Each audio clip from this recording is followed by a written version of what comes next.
انجمن ترقی پسند مصنفین کے دوستوں کو سلام، آداب، نمسکار، جس سے آپ کا دل خوش ہو۔ آج کل تو ماں سوائے کورونا وائرس کے اور تو کوئی بات ہوتی نہیں ہے، تو میں نے سوچا کہ کچھ ایسے نکات پر آج ہم گفتگو کریں جو ہر ایک کے دماغ میں ہے۔ پہلی بات یہ کہ کیا یہ وائرس کسی انسان کی بنائی ہوئی چیز ہے، کسی لیب میں بنی تھی جس کے بعد وہ وہاں سے نکل کر پوری دنیا میں سرایت کر گئی؟ اب اس کے اوپر طرح طرح کی قیاس آرائیاں ہمارے سامنے آ رہی ہیں۔ ایک تو ہمارے ڈونلڈ ٹرمپ ہیں جو کہتے ہیں کہ یہ تو چین نے بنایا اور اسے بچنے کا طریقہ یہ کہ آپ ڈیٹول کا انجیکشن لیں، تو اس کے اوپر تو ساری دنیا ہنستی ہے۔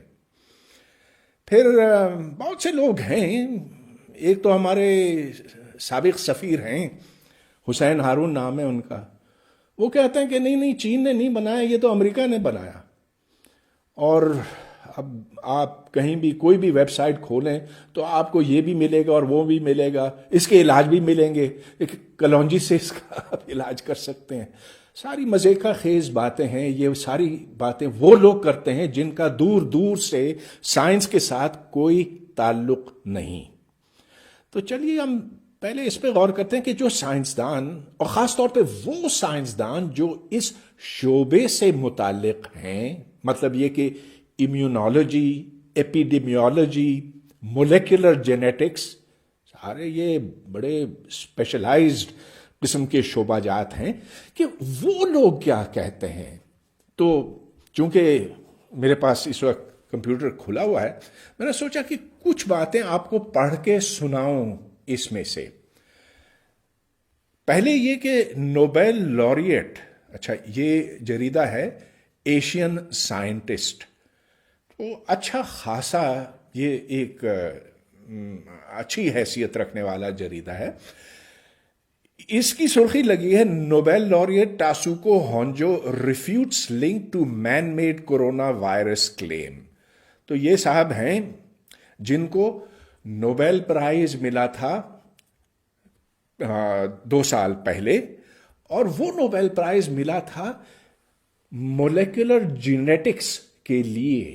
تو انہوں نے ایک خاص ایسا سالمہ دریافت کیا تھا اور اس کی ساخت معلوم کی تھی جو بیماری کے پھیلاؤ میں بہت زیادہ ایکٹیو ہے۔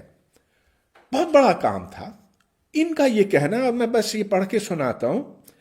In the wake of the pain, economic loss and unprecedented global suffering caused by the COVID-19 pandemic, I am greatly saddened that my name and that of Kyoto University has been used to spread false accusations and misinformation.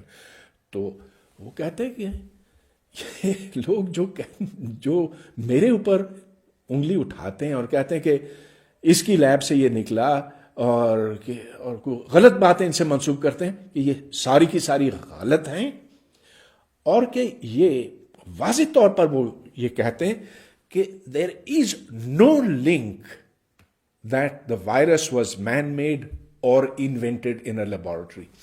دیکھیے یہ صرف ایک شخص کا کہنا نہیں ہے، جو سارے اس وقت دنیا کے معتبر سائنسدان ہیں اور وہ جو اس شعبے میں کام کرتے ہیں، وہ کہتے ہیں کہ یہ غلط ہے، بکواس ہے۔ اب آخر وہ لوگ جو دوسری طرح کی باتیں کرتے وہ ایسے کیوں کرتے؟ کیا وہ سستی شہرت کی تلاش میں ہیں؟ کیا ان کا کوئی سیاسی ایجنڈا ہے؟ کیا وہ بس صرف، کچھ لوگوں کو شوق ہوتا نا کہ وہ بس الٹی سیدھی ہانکتے ہیں، کیا وہ اس شوق میں ہی کر رہے ہیں؟ جہاں جہاں آپ دیکھیں، جہاں جہاں وہ لوگ ہیں جو اس مضمون کو جانتے ہیں، وہ کہتے ہیں کہ یہ غلط ہے۔ اچھا تو چلیے اب ہم اس بات کی طرف آتے ہیں کہ آخر یہ وائرسز بنتے کیسے ہیں۔ اب وائرس ایک ایسی چیز ہے، ایک دراصل یہ زندہ خلیہ نہیں ہے۔ خلیے کے اندر، جس کو انگریزی میں سیل کہتے ہیں، سیل کے اندر ایک نیوکلیس، ایک مرکز ہوتا ہے جو کہ وائرس میں نہیں ہوتا. اس خلیے کے اندر ایک ڈی این اے کا سالمہ ہوتا. ڈی این اے ایک بہت لمبا سالمہ، اس کو اگر آپ دھاگے کی طرح ہوتا، وہ اگر آپ کھولتے چلے جائیں تو وہ کئی، میرا خیال ہے کئی فٹ، کیا یہاں سے آدھا میل دور تک آپ اس کو کھینچ سکتے ہیں، لیکن بہت بہت باریک ہے. اور اس کے درمیان یہ ایک ڈبل ہیلکس کہلاتا ہے. اس ڈی این اے کے اندر تمام وہ معلومات موجود ہوتی ہیں جو اس خلیے کے لیے اشد ضروری ہے، اور جس سے اس کی نسل آگے بڑھتی ہے. تو مثال کے طور پہ آپ کا اور میرا قد اگر اتنا ہے تو وہ ہمارے ڈی این اے نے طے کیا. اگر بالوں کا رنگ کالا ہے، بھورا ہے، جو بھی رنگ ہے، وہ ڈی این اے نے طے کیا.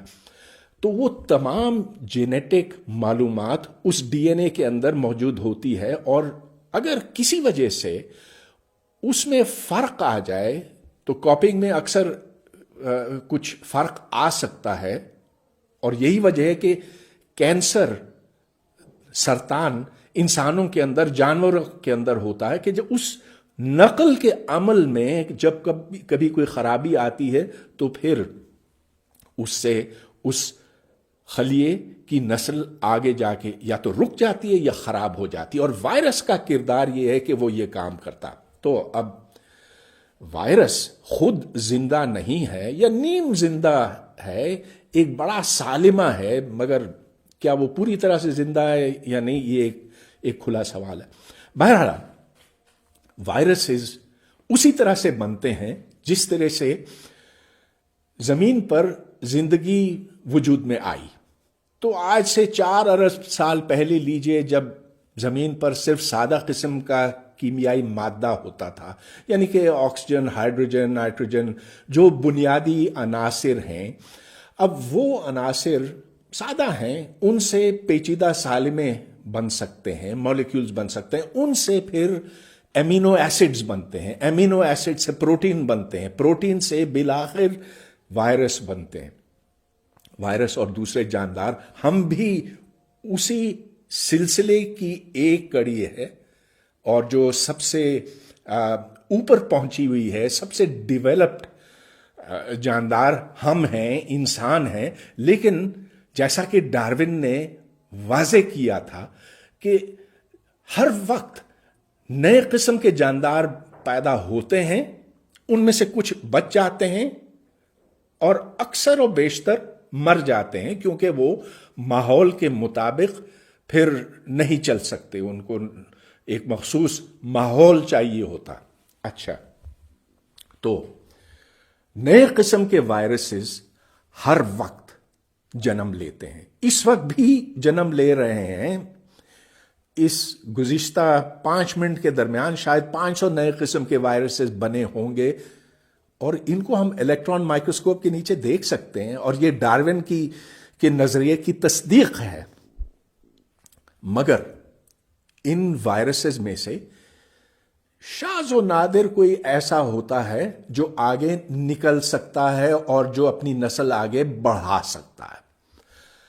اب کبھی کبھی ایسا کوئی وائرس بن جاتا ہے، اور یہ محض ایک اتفاق ہے، کبھی 100 سال میں ایک دفعہ ہوتا ہے، کبھی 500 سال میں ایک دفعہ ایسے ہوتا ہے، جو پھر بیماری اور وبا کا سبب بنتا ہے، اور اس سے پھر بہت بڑے پیمانے پر تباہی آئی ہے. ایک وہ وقت تھا جب یورپ کی آبادی کا 25% حصہ اس وبا میں ختم ہو گیا تھا. اب کورونا کے ساتھ ایسا تو نہیں ہوگا، مگر یہ یاد رکھیے کہ وائرس بنتے ہیں، ان میں سے کبھی کبھی کچھ ایسے ہوتے ہیں جو آگے بڑھ جاتے ہیں، اور اتنا بڑھ جاتے ہیں کہ وہ خلیوں پر حملہ ہوتے ہیں، ان خلیوں کو خراب کرتے ہیں، اور پھر جیسا کہ اس کورونا میں ہے، کووڈ 19 میں ہے، پھر انسان ایک اس تکلیف میں مبتلا ہو جاتا ہے، سانس نہیں لے پاتا ہے وغیرہ وغیرہ، اور پھر اس سے تباہی کا سبب یہ بنتا۔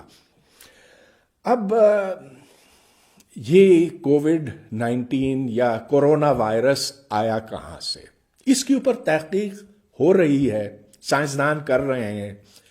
امکان اس بات کا ہے اور کچھ شواہد ہیں، مگر یہ ہم دعوے سے نہیں کہہ سکتے کہ اس کی ابتدا چین میں ہوئی، اور شاید جہاں کوئی مارکیٹ تھا، اور ادھر آپ کو پتہ ہے کہ چین میں لوگ ہر طرح کی چیز کھاتے ہیں، اس میں مختلف قسم کے جاندار ہیں، چمگادڑ بھی ہو سکتے ہیں ان میں، تو یہ ہو سکتا ہے کہ اس کسی جانور سے انسان تک یہ وائرس پہنچا ہو، اور پھر اس کی تعداد بڑھتی چلی گئی۔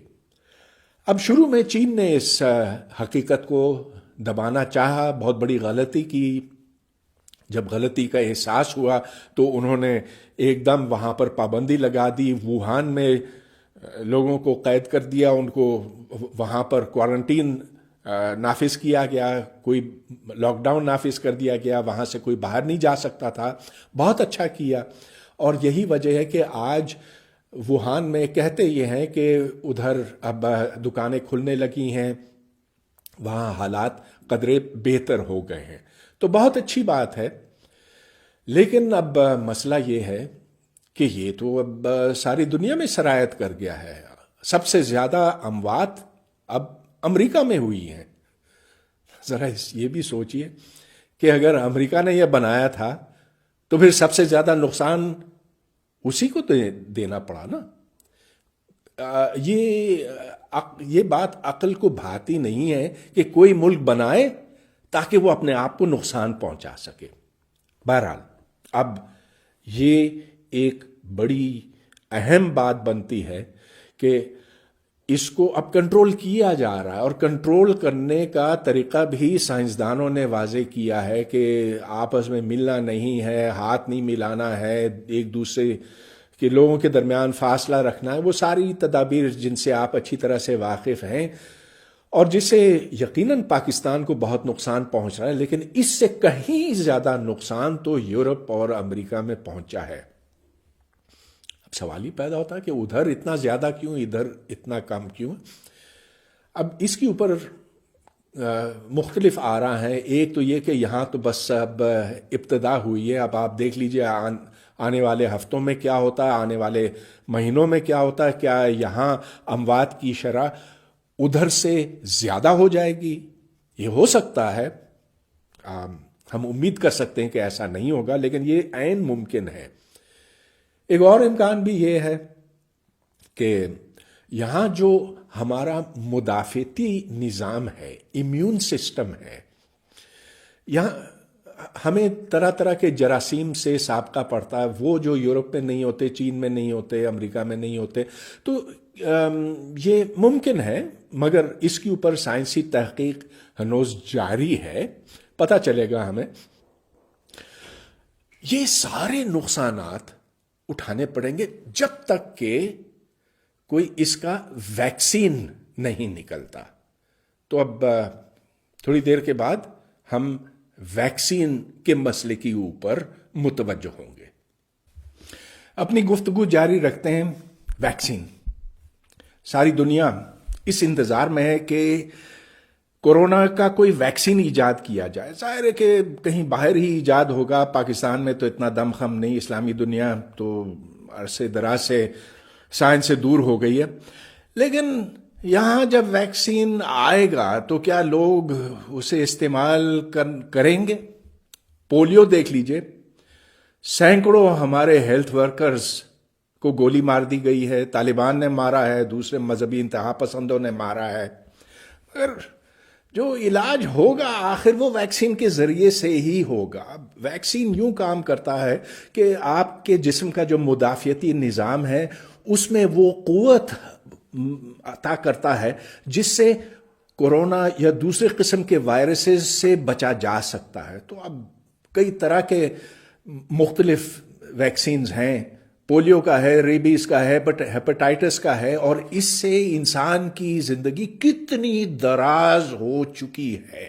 ذرا یہ دیکھ لیجئے کہ آج سے کوئی 60-70 سال پہلے اوسطاً پاکستان میں ایک عام شخص کی زندگی کوئی 50 یا 53 سال کے لگ بھگ تھی. اب وہ بڑھ کے 65 سال ہو گئی ہے، اور 65 سے بھی اوپر جا رہی ہے.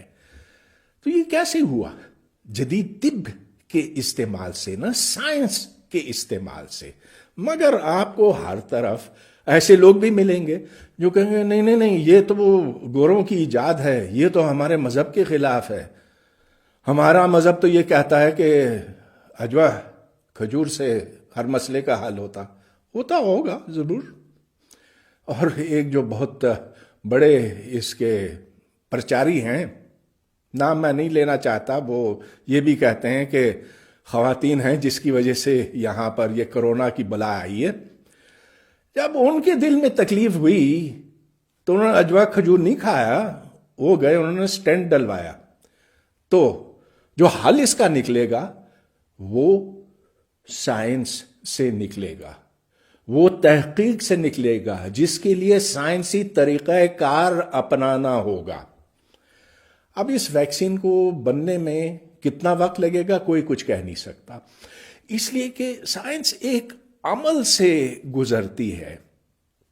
پہلے تو کوئی مفروضہ ہوتا ہے جسے ہائپوتھیسس کہتے ہیں کہ یہ وائرس جو اس کی ایک مخصوص شکل ہے جو آپ الیکٹران مائکروسکوپ کے نیچے دیکھ سکتے ہیں کہ اس کے یہ ریسیپٹرز ہیں، ان ریسیپٹرز کو یوں بند کیا جا سکتا ہے فلاں سالمے کے ساتھ. تو یہ ایک مفروضہ ہے، اس مفروضے کو پھر آپ آزماتے ہیں.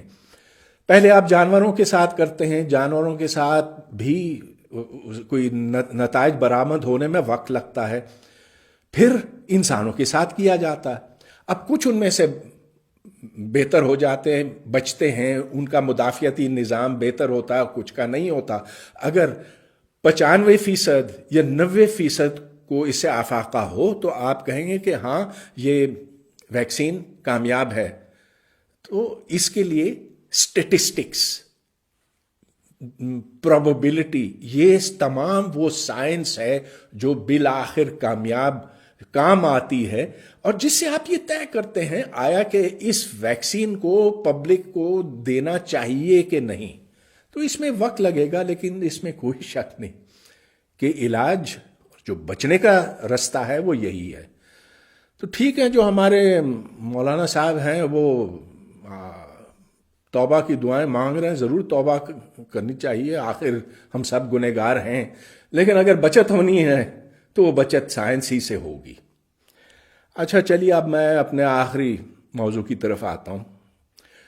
ہر طرف سکول بند ہیں، کالج بند ہیں، یونیورسٹی بند ہیں. میں خود یونیورسٹی میں پڑھاتا ہوں، اب وہ یونیورسٹی بھی بند ہے. اب کیا کیا جائے؟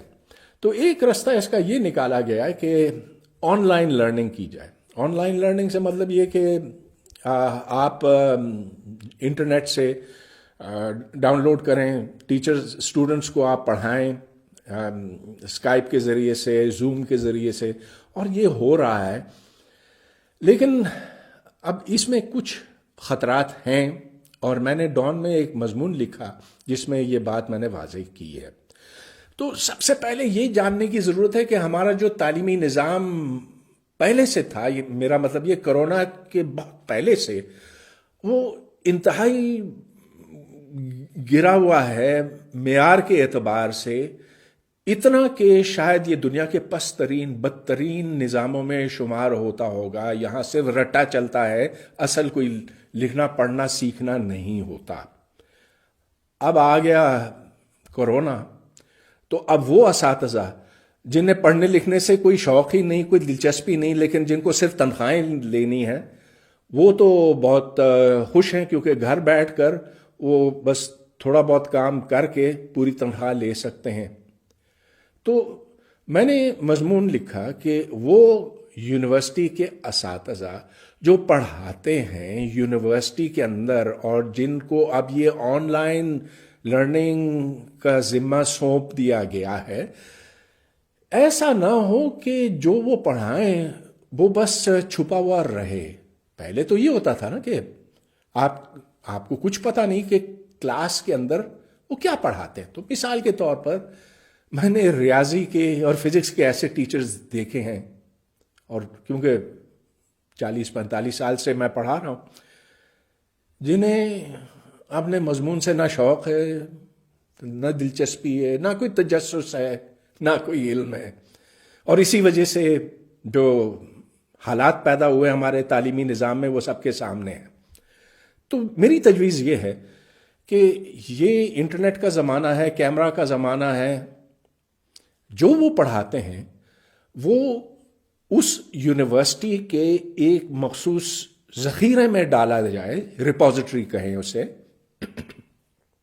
اور ہائر ایجوکیشن کمیشن HEC کی ذمہ داری یہ بنے کہ وہ اس ذخیرے کی دیکھ بھال کرے اور اس کا سرور اسلام آباد میں یا کہیں مرکزی جگہ پر رکھا جائے جہاں آپ اور میں جا کر دیکھ سکیں.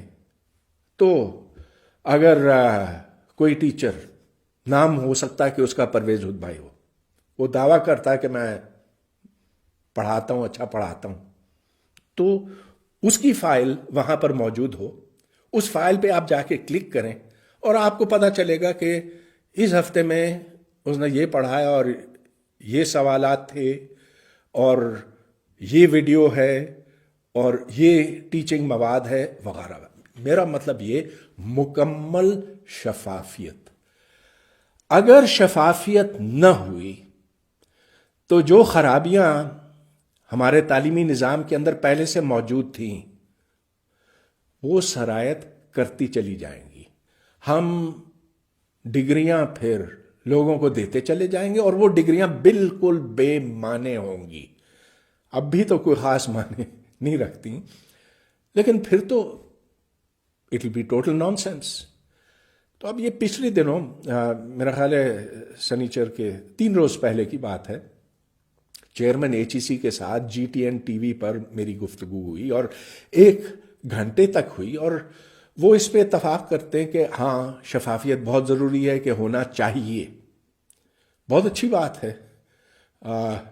ماضی میں ایک اور چیئرمین بھی تھے ڈاکٹر مختار احمد، ان سے بھی میری یہ التجا تھی کہ HEC کو ایک مرکزی جگہ بنائی جائے جہاں پر تمام ٹیچرز کے لیکچرز اکٹھے کیے جائیں، وہاں ان کا ایک ذخیرہ بنایا جائے اور آپ اور میں اور جو بھی مفت وہاں جا کر کلک کر کے دیکھ سکے کہ وہ شخص کیا پڑھاتا ہے، اس کی کیا تحقیق ہے، اس نے کیا کچھ لکھا ہے. تو یہ سب کچھ پتا چل جائے، دودھ کا دودھ اور پانی کا پانی ہو جائے. آخر وہ پروفیسر جو 3 لاکھ 4 لاکھ 5 لاکھ روپیہ لیتے ہیں، کیا قوم ان سے یہ نہیں تقاضا کر سکتی ہے کہ بھائی بتاؤ تم نے سیکھا کیا ہے، پڑھایا کیا ہے، تحقیق کیا کی ہے؟ شفافیت، میرا اصرار ہے شفافیت پہ. اب ظاہر ہے کہ اس کی مخالفت ہوگی. کیوں نہیں ہوگی؟ کیونکہ بہت سے ایسے ہیں جو سفارشی ہیں، جو غلط طریقے سے اسسٹنٹ پروفیسر بن گئے، پھر ایسوسیٹ بنے، پھر فل پروفیسر بنے، اور پھر اس کے بعد میریٹوریس پروفیسر اور ڈسٹنگوش پروفیسر اور خدا جانے کہاں کہاں کے پروفیسر. اب جبکہ آپ کے پاس یہ ٹیکنالوجی موجود ہے، کیوں نہ استعمال کیا جائے؟ تو اب دیکھتے ہیں. بنوری صاحب بہت اچھے آدمی ہیں، اچھے، بڑے معقول لگ رہے تھے. کیا ان میں اتنا دمخم ہوگا؟ کیا وہ پروفیسروں کی ناراضگی مول سکیں گے؟ وقت بتائے گا. بہرحال بہت اچھی گفتگو ہوئی، یک طرفہ ہوئی ہے اب تک. امید ہے کہ اب آپ سے روبرو سوال جواب کی نشست میں روبرو بات ہوگی.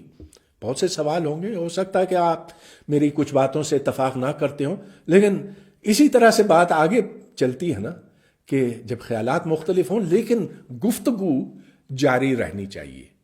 تو چلیے آگے نکلتے ہیں.